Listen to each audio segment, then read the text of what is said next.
Welcome to another DragonLance Saga review. That image is so stretched out. I cannot abide. Sorry. Welcome to another DragonLance Saga review episode. It is Krynn Holmeswelt the 28th, and my name is Adam. Today I'm going to give you my spoiler review of the Kagonesti. And that's right. I'm going to say it that way the whole review. So if you don't like it, deal with it. This is by Douglas Niles. I will be spoiling this story, so if you don't want to know it, stop watching now. I would like to take a moment and thank the members of this YouTube channel and invite you to consider becoming a member by visiting the links in the description below, and you can always pick up DragonLance game materials using my affiliate links. Now, this is my perspective only, so if you have any thoughts that differ, or you just want to share your own original ideas, or you want to argue my thoughts, do it in YouTube chat if you're watching live, or throw in a comment after the fact. You're always welcome. I like dissenting ideas. That's how we grow as humans. Now, the way these work, if this is your first review you're watching of this show, then I'm going to give you my pre-written review, and I'm just going to sort of read it out to you, and then we'll just sort of riff. So throughout my review, throw up your comments, throw up your thoughts, and then afterward, we'll just sort of riff a little bit on whatever you guys have to say, and we'll just have a good time. Chris, thanks for joining live. How you doing? Solid Company, how you doing? Woodland Goblin. All right, I like the name. Good to see you. Thanks for tuning live. Lance Vandertooth, I dig that. Have read the Dragonlance books yourself, having owned nearly every book. This is one of your favorites. You enjoy how the Kagonesti were able to survive through the Dragon Wars. Yeah, I liked it too. All right, let's get into this. Book 1 is set during the First Dragon War, before the elves were unified under Silvanos. We're following Kagonos as he is racing through the wilderness to look upon a goat that he spied in the past. He sees a Silvanesti named Quithas, who has struck the goat with an arrow from atop a griffin, and before he can kill the goat, Kagonos steps in, and he refuses to let Quithas kill the goat, and then they sort of struggle and fight back and forth, with Kagonos besting Quithas and threatening to kill him if he doesn't back down. He then takes Quithas's axe, a gift from Silvanos, and Quithas leaves upset. I was bothered by the fact that the Elven Nation trilogy says that the elves didn't use griffins as mounts until Kith Canon.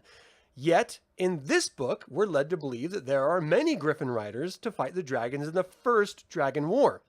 Now, this would be a simple fix if Douglas Niles just recalled that he wrote the book that said that. It's in the Elven Nations trilogy. He wrote it. The lack of consistency is maddening to me. All right. Other than that, Kagonos approaches the grandfather goat, which actually speaks to him, thanking him, and he nurses it back to health. The goat transforms into a massive silver dragon named Darlington. The dragon tells Kagonos that he is the true pathfinder of the Elderwild, and that he would be honored if he swore to never take a wife or enter the Silvanesti territory. Not honored as in personally honored, but Kagonos himself would be honored to be the pathfinder if he did not go into the Silvanesti territory or take a wife. I don't know what a wife has to do with anything. Like, if you're into girls, taking a wife is pretty awesome. Just from personal experience. But, I don't know. Monks and Kagonos apparently not too down with it. So he's instructed to use the horn when he's in danger, as he's given one of the horns from the grandfather ram. And the silver dragons would always come to his aid if he blew the horn. This binds the Elderwild elves with the silver dragons for all time. Then we fast forward to the war efforts, and a blue dragon stone was taken by the Dark Queen's ogre forces. The elves were trapping the dragons in the dragon stones in order to win the war. Kagonos goes after the blue dragon stone and leads a raiding party into the ogre encampment, ultimately getting it back when Quithas, now a general in the war, arrives to collect it for Silvanos. Quithas hates Kagonos and is in a worse mood as he just lost his son in the war. He threatens him, takes the stone, and leaves. The Kagonos goes to meet with Silvanos, who offers him a place in Silvanesti as house servitor, which Kagonos obviously refuses. How can anyone who is just newly making their nation think that someone else would think it's an honor to be a servant in their house? How could that ever be a good thing. I don't understand it. Yeah, I clearly don't see you as an equal, but you can come in the house as long as you wipe your feet and you're a servant. Then you can enjoy the opulence of my new nation. All right, well, you can just... All right. So anyway, he is then summoned to Darlington, who is dying, the dragon. Kagonos reinforces his pledge to the worm, and Darlington dies from his wounds in the war. Quithas then arrives, telling Kagonos that he is going to die, and his people are going to be welcomed into Silvanosti despite his wishes. Enraged, Kagonos fights and beheads Quithas and races back to Silvanos with the head, realizes it's probably not going to be a good idea if he walks in with their general's head and then just sort of flings it to the side. So, you know, some rando elven child is going to run across Quithas's head in the forest. It is inevitable. Pretty gruesome, but I dig it. All right. So he tells them what happened, and they are kind of beside themselves. They initially don't believe it, and then they sort of come around. He ultimately refuses to join Silvanosti again and blows the horn. Every elf that approaches him, basically taking sides, sees that their tattoos, which at this point are just like paint, like burn into tattoos. They like become inflamed, and fire and stuff comes out of this, each of the little spirals and everything. Pretty cool imagery. In that point, Silvanos then tells Kagonos that his people will now be known instead of the Elderwild as the Kagonesti. I love how they depict the struggles between these elves, even while they're actively at war with dragons. And the foresight of Kagonos of the enslavement of his people by the Silvanosti. Liberty is never given. It has to be taken, whether it's in the real world or in fantasy novels. And it takes a vigorous democratic system in order to maintain that liberty. The Kagonesti knew this, and through their use of their passions of the old ways, rather than their political system to maintain their liberty, it's just a refreshing way of seeing that idea maintained even in a fantasy setting. Because it's true. It takes dead people, unfortunately. So the second book is set during the Third Dragon War, centuries later, after Kagonesti has been built. We are now following a character called Ashtaway, who is the nephew of the new Pathfinder, Wallachie. Ash is looking to meet a girl named Hamana. When he hears a horn call, he races to its source, thinking that it's his uncle, because his uncle is a Pathfinder, and he actually sees Knights of Solamnia fighting red dragons in the distance. And he sort of stops and watches until what it looks like the knights are all murdered by the red dragons.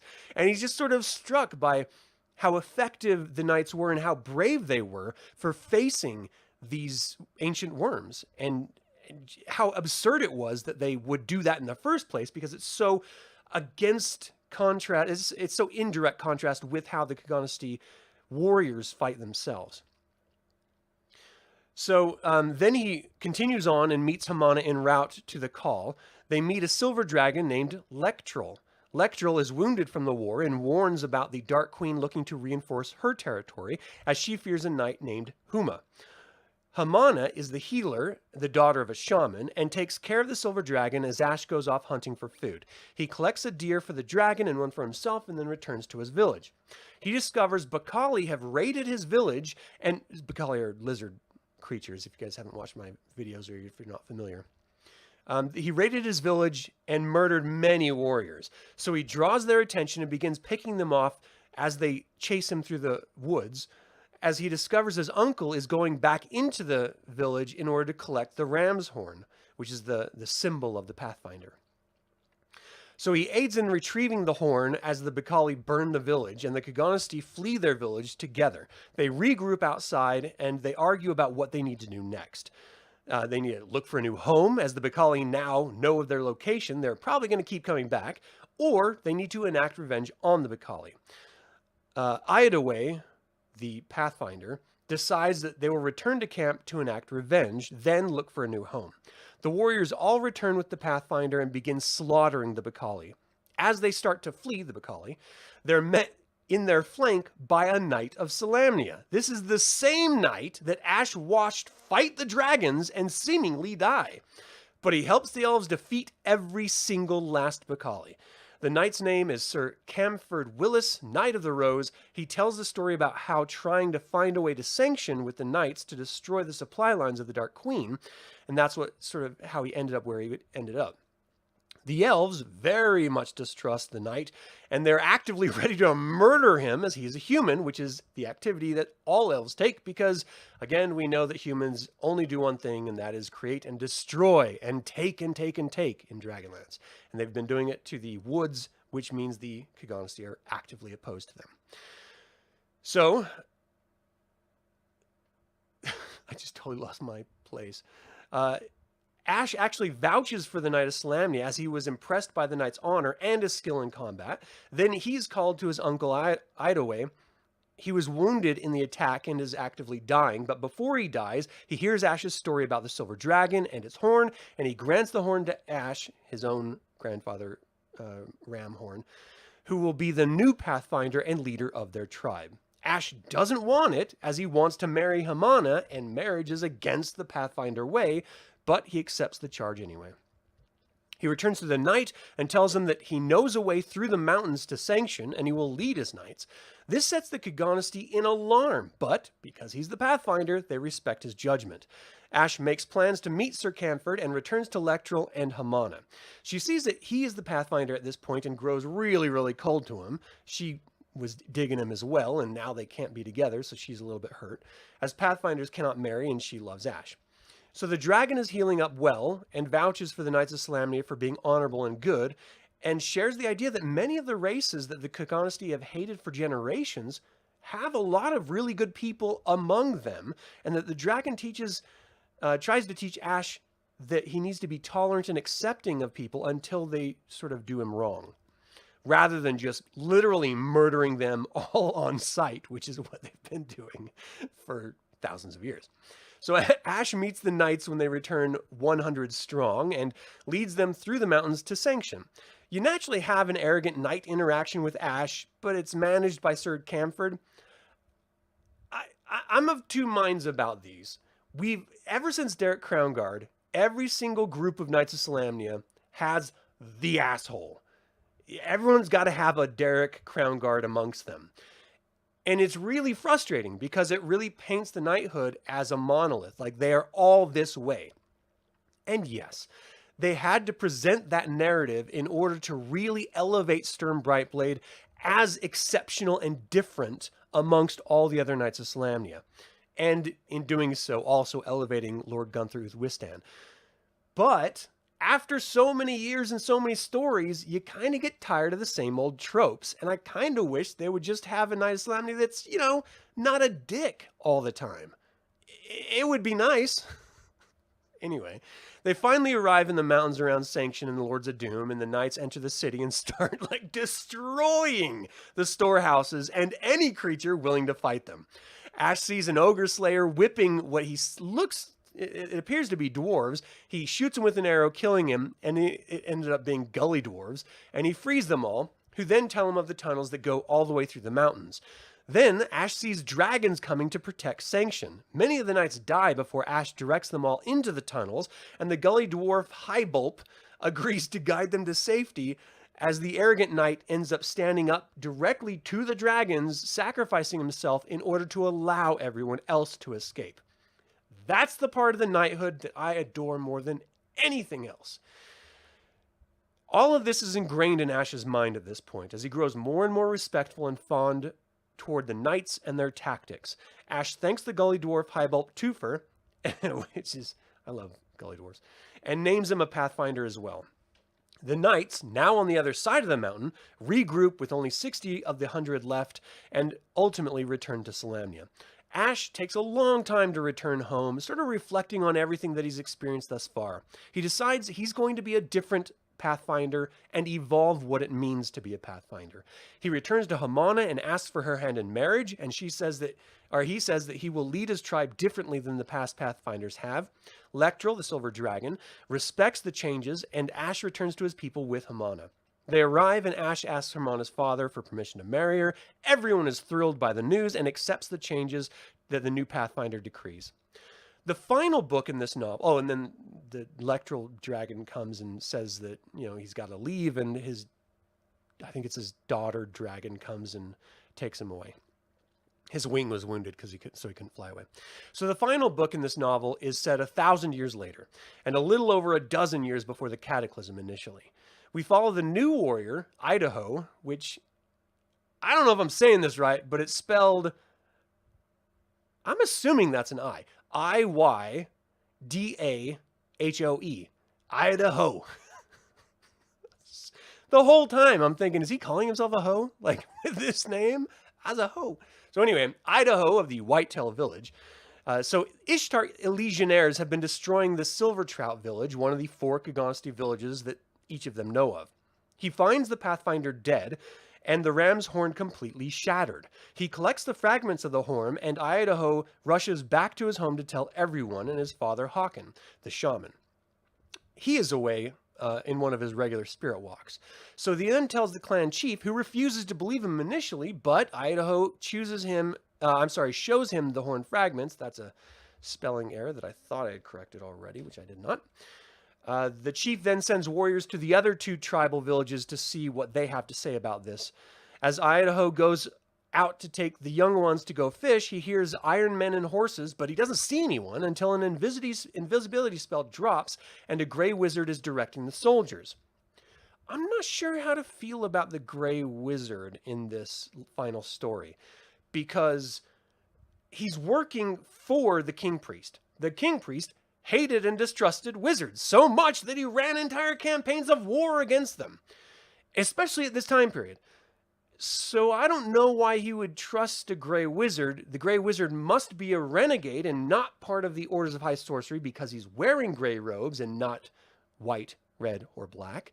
So maybe he's a renegade wizard. It never really explains it. It doesn't really have to, but for people like me who are sort of obsessive about the lore of Dragonlance, I really like to know. I guess I'm just going to have to ask Douglas Niles. Idaho rushes back to his village to warn everyone, and the battle is on. For some reason, the Ishtar Legionnaires are exterminating the Kagonesti one village at a time. As many of the villages are dying against the well-trained, equipped, and insurmountable numbers of troops, Idaho flees with as many elves as he can to a hidden cove that he discovered years before. There, the remaining Kagonesti lived for years. All of the 4 tribal villages were utterly destroyed, leaving Ishtar to believe that they exterminated all of the Kagonesti elves. Rage consumes Idaho, and he frequently goes out to hunt legionnaires as they enter his forest. He sees that the Ishtar troops have been marking the trees for some reason, and for years he's been murdering all of them. Idaho is called to another warrior who is a house elf, or Silvanos as we know them, who was captured. He tells them that the king priest is building a road to connect the world, and they want to build it through these forests, which is why they had to exterminate all the local people. Then the house elf attacks them. Idaho kills him and returns to camp to relay the story. One of the younger warriors joins him on a journey to hunt the troops, and they find a massive caravan of Ishtar troops and house elves willingly with the troops. They're on a journey to Ishtar to sing to the king priest until they're ambushed. The Kagonesti kill many of the troopers until the house elf cleric charms the warrior that's with Idaho, who just walks down and enters their wagon. Then the gray wizard summons a fire elemental to find and kill Idaho, who ultimately, of course, evades the elemental after realizing he cannot kill it. Then when the caravan leaves to set up camp, Idaho sneaks into the camp in order to save his warrior friend, only to be caught by the wizard, who is invisible, watching him enter the wagon. I love the idea that the wizard is just sitting there picking his teeth, waiting, and then just sees the Kagonesti elf walk right in front of him. He's just like, all right, I'm just going to wait for a second. And then he's like, web! Just totally surprises him. I like the idea that even as effective and efficient the Kagonesti have always been portrayed, certainly in the Elven Nations trilogy and in this book so far, even they are flawed. And they can be snuck up on, they can be surprised. It just makes it a little bit more believable, you know what I mean? So he captures him with a web spell, and they plan to burn him and his warrior friend at the stake. The elven cleric intervenes, wishing to grant them peace by learning of Mishakal. Have you heard the good news? And he's readying to tell him when the house elf Lorelon appears magically in the wagon with everyone and takes the cleric away, saying that Istar is doomed and they have to leave Krynn. Everyone else is watching this. Everyone knows he's saying, yeah, this world is ending, so let's hightail it out of here. And I couldn't believe, like, the nerve. Like, just come and whisper in his ear, send him a telepathy, like ESP message or something. But you're like abandoning all these other people right in front of him. Just kind of a dick move. Anyway. The whole idea, I'm sorry, I got to go on this rant for a second. The whole idea of all of the true clerics leaving Krynn, that is not something clerics would do. Like, if you're called to serve your god, and the purpose of that is to serve mortals of this land and protect them and heal them, when your god then comes and says, you know what, F these dudes, let's get the F out, and you're just like, awesome, throwing your books in the air and just running with them, you were never really a good cleric in the first place. So if you were a good cleric, you'd be like, I like what you're saying, but these people are screwed. I've served humanity or mortals for all of my life. That's my calling. I'm going to stay and serve them. Why would you just up and leave? That's just the worst. Anyway, so the wizard takes up the staff in order to kill Idaho as the young elf, the cleric's daughter and singer, casts sticks to snakes or snakes to sticks on the staff. Idaho ends up killing the wizard, and they all use his invisibility powder to escape the encampment. The female house elf's name is Venetia, and she agrees to join the Kagonesti clan, but when they return to find Idaho's father, the shaman Håkon, they find that he was also taken by Lorelon. Even his dad abandoned him. And it wouldn't be so bad if there wasn't a story in the Tales 2 DragonLance anthology that actually is about this very thing, where a cleric is presented with the idea of leaving, and he's like, no, I got to help my sister, or I got to help my girlfriend, or whatever it was. Can't really remember this moment. But he refused to go, which is the logical choice. I'll tell you what. If for some reason I was ever asked by some divine entity to abandon my family, no, never. I would not do that. That's the most selfish thing one could do. If you're an evil or neutral cleric, I get it. That's how you roll. But if you're a good cleric, no way. You would not abandon them. All right, I'll stop harping on it. Then the sky and forest turn against everyone. As Venetia explains, Lorelon prophesied all this years ago. She doesn't know the whole prophecy, only that there will be like 13 signs before the end of time. Then, after days, an ancient elf just appears outside the village. It never explains who this ancient elf is, but I suspect it was Paladine. The elves are Paladine's creatures. Like, he created them and bestowed them on Krynn. He loves them more than any other mortal. I think he's the one that saved their butts, but it never explains it, so you don't really know. Anyway, as Idaho approaches the old man, asking him to join them in safety of his hut and sort of break fast, the old elf tells them to seek the ancient pathfinder and then vanishes. So immediately, Idaho recalls the story of the grandfather ram, and they all race away into the mountains. When they reach the summit, they witness the mountain crash into Krynn, destroying Istar. They're all rocked and shaken by the massive earthquake and aftermath, and they stumble off as they see the sea rising, swallowing the land around them, splitting the land into a bunch of different bits. They barely make it away to see the sea calming as Idaho is led by a vision of the grandfather ram to a new horn. He accepts this new horn and is the new pathfinder, and the last Kagonesti tribe learns in the years that follow that other Kagonesti did in fact survive in the isles to the west, and that they returned to their ancient ways in the forest. This was a great series of stories about the foundation of the Kagonesti elves. There were errors in the novel itself that I felt should have been noticed by an editor, and the whole Griffin writing inconsistency was off-putting, but I really appreciated seeing the Kagonesti lifestyle and customs. It only makes me appreciate them more and reflect on how peaceful and rage-filled these more native elves could be. I can't help but reflect back on being a child and learning about the native peoples of the Americas. I was always taught that they were nature-loving and peaceful peoples, But after learning about their history as an adult, I learned that they were actually slavers and warmongers every bit as bad as Europeans who exterminated them for the most part. Now, this is not to justify any actions, only to compare and contrast on the realities of a people who are often misunderstood to their own detriment, much like the Kagonesti. If you enjoy elves or Dragonlance history, you will definitely appreciate and enjoy this novel. All right, what do you guys have to say about all of this? This was a fun read. I had a really good time. You don't mind the pronunciations after ski. It's not sky. I learned to accept it. People give you a hard time on that one. Yeah, they do. And no one understands that in English, IE is pronounced E, not I. But, oh well. The Dragonesti book links the Western elves to them. Oh, that's cool because that's the one I'm reading next. All right, so, yeah, continuity with Woodland Goblin. I love that name. Let's see. They're Proto-Draconians later in the books, but they're called by a different name.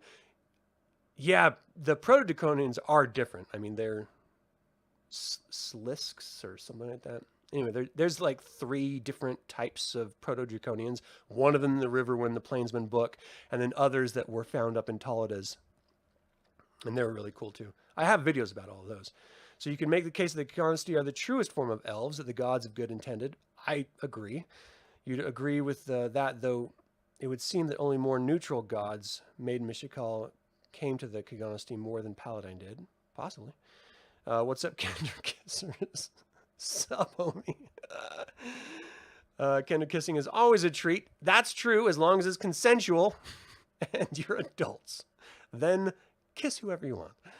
So every knight group has a Derek Crown Guard. For sure. You call them paladins. What? Hey, Jeff, thanks for joining live. You would argue that it showed the factionalism within the knights can't ever die, sadly. I appreciate that, Lance. I agree 100%. And there have to be those that sort of toe that measure by the word line more than others that would prefer to just live in the spirit of the code and the measure. But it just gets tiring. You're like, oh, there's Derek Crownguard in every story. So let's see. Pardon me. Being a woodcutter on the edge of an elven forest is a dangerous gig. Dude, they would murder people. Just not even talk to them or anything. Just, oh, you're in my area? Die. Crazy. Elves they're no joke. So as dangerous as collecting goblin ears too while skimming the elven borders towards the Tower of High Sorcery in Wayreth. Yeah. Yeah, that would be bad. Idaho! Duncan, Idaho? Yeah. Renegade, he was a renegade, or Brown. Brown says they refuse the rest. Oh, the test, okay. All right, well, I like that. I mean, I feel like even Magius wore gray robes and multicolored robes and all of the Order's robes, so I'm not a huge stickler for it. I know renegades exist on Krynn. I just wish they would just make some mention because he was clearly working with the King Priest, and everyone knows that the King Priest was trying to destroy all of the Wizards of High Sorcery. So that's why it bugged me. Anyway, what if your family had been really annoyed at the divine being was super cool? All right, you know what? That's true. What if my family was just being asses for like the last week and I was just in a mood? You know? Like, yeah, you know what? They refuse to give the remote control. They always make me sit in the worst place on the couch. I think I'm going to leave them. Let's just do it. You just finished reading the first book of the King Priest trilogy recently for the first time. Best non-Weiss Hickman book ever. You loved it. I'm glad you enjoyed it. I love that trilogy. What a great fantasy saga. Hey, Ty Durden, how you doing? I hope, well, we don't talk about it, so never mind. You feel like it doesn't get nearly enough respect. Could be made into a television series or movie. You're sure that this has all been said many times. You just wanted to weigh in. Hells to the yes, 100%. Yes, please, yes, please. Next week, I just did a video about the Tower of the High Clerist, the High Clerist's Tower, and or Dragon Death, depending on when you want to learn about it. Incredibly fascinating, and arguably the best fantasy dungeon above ground in any fantasy series ever. It's amazing. not only is it a rich, interesting history, but it's also freaking haunted. Like, it's amazing. And no one ever talks about it. Like, I just think that on-screen representation of the High Clerist's Tower would be the bomb. It would be amazing. I gotta see it. And then you gotta see the dragon perspective of flying down onto it, strafing it with lightning bolts, and oh god, it'd be so dope. Anyway. All right. You wish they would include a map? Yeah, me too, Lance. My biggest problem about this is that it leads you to believe that in the Age of Might and before the Cataclysm, the entire southern region was nothing but, of Ansalon, was nothing but forest, like dense, thick forests. All the way from Silvanos, all the way over, actually from Balfour, all the way over to, well, where Southern Ergoth ends up being, right? And that anything north of that was just mountainous. But the way that they're describing the locations in this makes me think that these guys were actually in what's now considered Blood, the ogre's territory. Not west or south, but it was all forest terrain.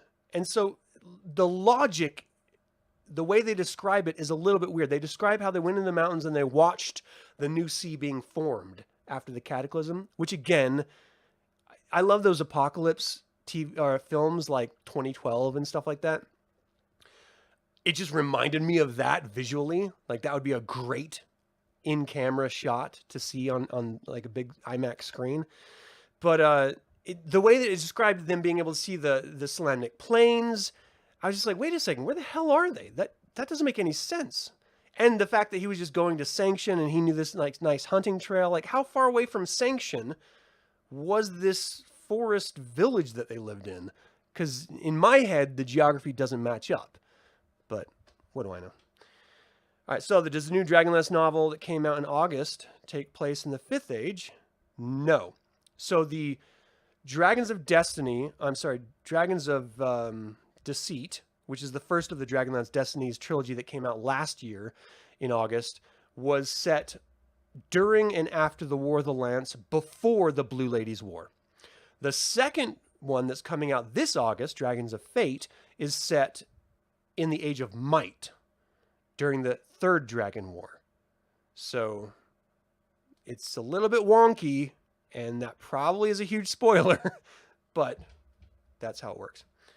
All right, so let's see. The Trag, that's it. You were right, Chris. Best thing about the trilogy is the Wizards trilogy. I haven't read that one yet. I gotta get that. High Clerist's Tower is an awesome design tool. If you ever play the other War Sim game with Derek, that would be a cool scenario. Oh, okay. 5th Age book. The 5th Age has some great books. The only criticism you have about the map is that they should have shown 4 of the 5 tower locations. Obviously, keep away with the mystery.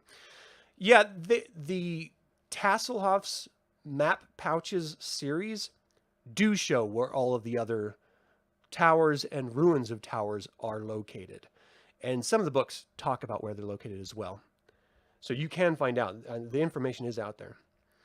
The only criticism... let's see. You love a good fantasy map. Who doesn't? All right. Well, that's what I had for you guys. Thank you guys so much for tuning in. That is it for my review of the Kagonesti by Douglas Niles. Did you like the 3 books within this novel focusing on 3 different eras rather than one singular?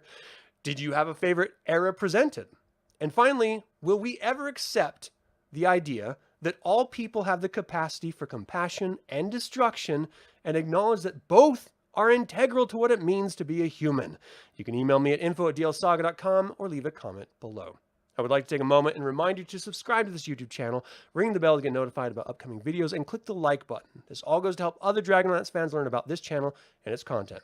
This channel is all about celebrating the wonderful world of the Dragonlance Saga, and I thank you for joining in that celebration. Once again, my name is Adam with Dragonlance Saga, and until next time, Slàinte mhath.